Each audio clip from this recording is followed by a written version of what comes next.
Jangan sampai nih kamu tuh harus stop kuliah karena kamu tuh ada kendala biaya. Tapi Mbak M, emangnya nggak capek ya kerja sambil kuliah? Susah nggak sih kerja sambil kuliah? Nah, siapa tahu kan ke depannya salah satu dari mereka ini bisa jadi pintu rezeki kamu, ya kan?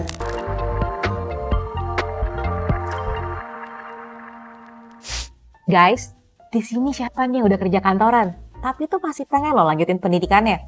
Terus nih, dari yang mau lanjutin pendidikan, siapa yang lagi galau? Soalnya kalau kamu ambil kelas karyawan, takutnya kamu nggak bisa bagi waktu.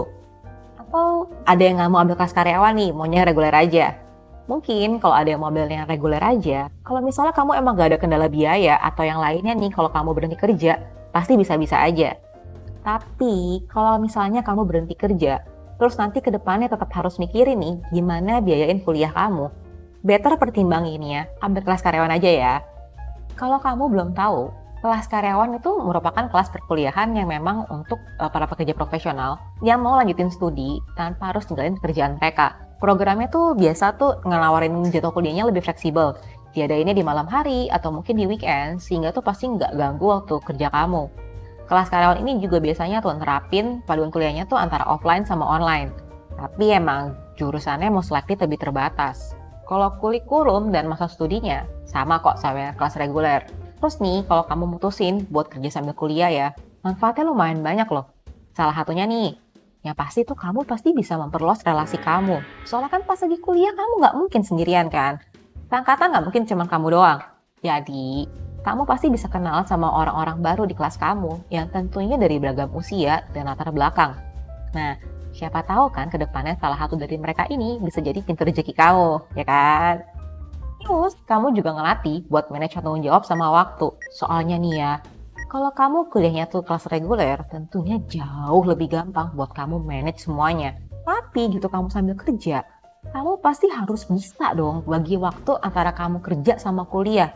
Tugas-tugas yang harus kamu kerjain, kerjaan-kerjaan yang tetap harus kamu kelarin. Jadinya nih, sadar nggak sadar, nanti kamu bakalan jadi pro banget nih dalam manage waktu dan tanggung jawab kamu. Tapi Mbak M, emangnya nggak capek ya kerja sambil kuliah? Susah nggak sih kerja sambil kuliah? Nah, based on teman-teman Mbak M di kantor yang emang kerja sambil kuliah, dari pertama masuk nih sampai akhirnya mereka udah lulus kuliah sekarang, ya emang nggak gampang. Dan tentunya juga ada masa-masa mereka capek nih pas kerja sambil kuliah. Tapi tentunya mereka juga bisa ngalamin itu semua.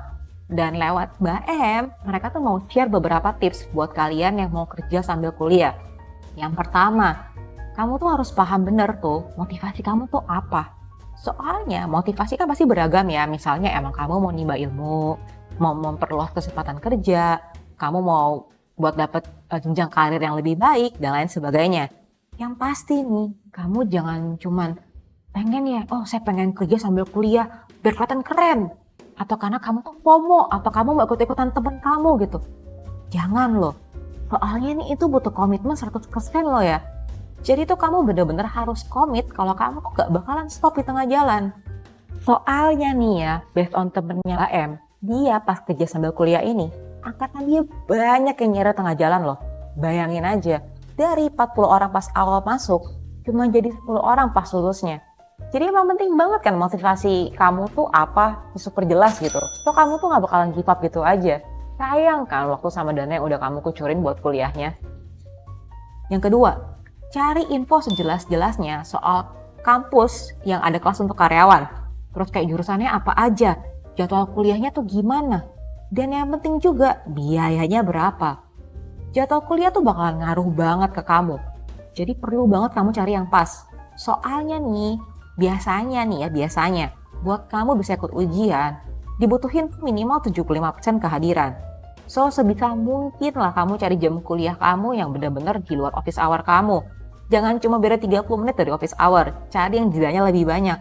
Buat mastiin emang kamu tuh bisa hadir pas kuliahnya, nggak ketahan nih sama kerjaan kamu. Terus pertimbangin juga jarak ke kampusnya, soalnya ada kalanya kamu akan butuh buat ke kampus. Jadi ini penting banget nih buat jadi bahan pertimbangan kamu. Kalau kejauhan gimana? Kecuali 100% udah pasti nggak bakal ke kampus sampai kamu lulus. Itu beda case ya.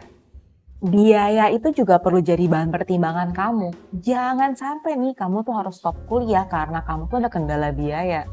Mungkin alternatifnya buat lebih aman, coba cari kelas karyawan tuh yang ada beasiswanya. Jadi kamu kalau bisa dapat beasiswa kan lumayan tuh ya. Tapi tentunya juga kamu bakalan butuh buat belajar lebih rajin. Dan juga kerja lebih keras nih ya, buat bisa maintain nilai-nilai kamu. Oke, kita udah setengah jalan nih guys. Yang ketiga, nah kalau kamu udah bulet banget nih mau kerja sambil kuliah, kamu udah daftar, kamu udah urusin semuanya, kamu infoin ke tempat kamu kerja. Ini biar atasan sama rekan kerja kamu tuh aware kalau kamu tuh soon bakalan kerja sambil kuliah. Tapi bukan berarti kamu tuh tadi kasihanin ya sama kerjaan kamu ya. No. Cuman biasa tuh mereka bisa jadi lebih paham sama mereka juga pasti ngedukung kamu kok. So, kalau kamu misalnya lagi butuh kampus di jam kerja, apalagi buat bimbingan skripsi atau kepentingan lain yang lagi urgent, kamu tuh bisa discuss sama atasan kamu buat solusi terbaiknya tuh gimana. Terus nih, kalau kamu udah masuk kuliah nih, kamu pasti dapat teman-teman kuliah kan? Kamu juga info soal ini ke mereka kalau kamu itu kerja sambil kuliah. Soalnya juga based on experience teman-teman kantor Mbak M yang kerja sambil kuliah ini, nggak semua mahasiswa yang ambil kelas karyawan itu beneran sambil kerja. Ada juga yang ambil kelas karyawan, soalnya mereka emang nggak mau bangun pagi-pagi buat kuliah. Jadinya kalau kamu udah kerja kelompok dan lain sebagainya, kalian tuh lebih bisa manage waktunya nanti. Yang keempat, ini tips terakhir dari teman-temannya Mbak M yang kerja sambil kuliah nih. Jangan suka nunda-nunda. Iya, Mbak M tahu juga kok. Kalau SKS alias sistem kebut semalam itu mungkin udah biasa banget pas kita lagi sekolah. Tapi please, kalau kamu aja udah kerja nih nggak boleh SKS. Apalagi pas kamu kerja sambil kuliah. Hampir pasti nih kalau kamu SKS, kamu tuh bakal keteteran ngerjain kerjaan kantor kamu atau mungkin keteteran sama tugas kampus kamu. Terus kalau deadline udah makin deket nih, fix antara kamu jadi panik, jadi malas kerjain, atau kamu jadi super under pressure. Yang pasti sih kamu bakalan kewalahan ya. So gitu ada sesuatu, jangan ditunda. Selama bisa dikerjain, gas langsung kerjain guys. At least kamu cicil kerjainnya. Mau itu kerjaan kamu atau itu tugas kamu, yang pasti itu ada progresnya. Tapi nyicilnya juga nggak yang 100% dan 100% ya. Kelarnya bisa kapan? Selain itu, dengan nggak nunda-nunda, kamu juga sekalian kalau belajar buat ngatur waktu dan skala prioritas. Kayak kerjaan dan tugas apa yang perlu kamu selesaiin terlebih dahulu. So, kalau Mbak M rangkum nih tips dari teman-teman Mbak M yang kerja sambil kuliah, kamu tuh harus paham dulu motivasi kamu buat lanjutin studi itu apa. Terus, pastiin kampus mana yang mau kamu tuju, jurusan apa yang mau kamu ambil, terus juga biayanya berapa. Nextnya, kamu tuh info ke orang kantor kamu yang terkait nih, dan juga ke teman-teman kampus kamu, kalau kamu itu kerja sambil kuliah. Dan yang terakhir, jangan nunda-nunda kerjaan atau tugas kamu. Pilih ketika kamu bisa, every progress matter. Nanti nih ya, kalau misalnya ada tips lain dari teman-teman Mbak M yang kerja sambil kuliah, sampai lulus loh ya kuliahnya, ntar Mbak M share lagi ke kalian. So, as always, kalau kamu ada tips lain nih yang mau kamu tambahin, boleh share di komen ya guys. Dan kalau kamu ada request buat Mbak M bawain topik tertentu, gas juga tulis di komen. Atau kamu juga bisa reach out Mbak M di sosmed Mbak M yang lain. Dan tentunya, thank you udah nonton video ini dari awal sampai akhir. Jangan lupa buat like, subscribe, dan share video ini ke teman-teman kamu ya. Mbak M dan Michi pamit dulu. See you di video One Tip at a Time selanjutnya. Bye-bye!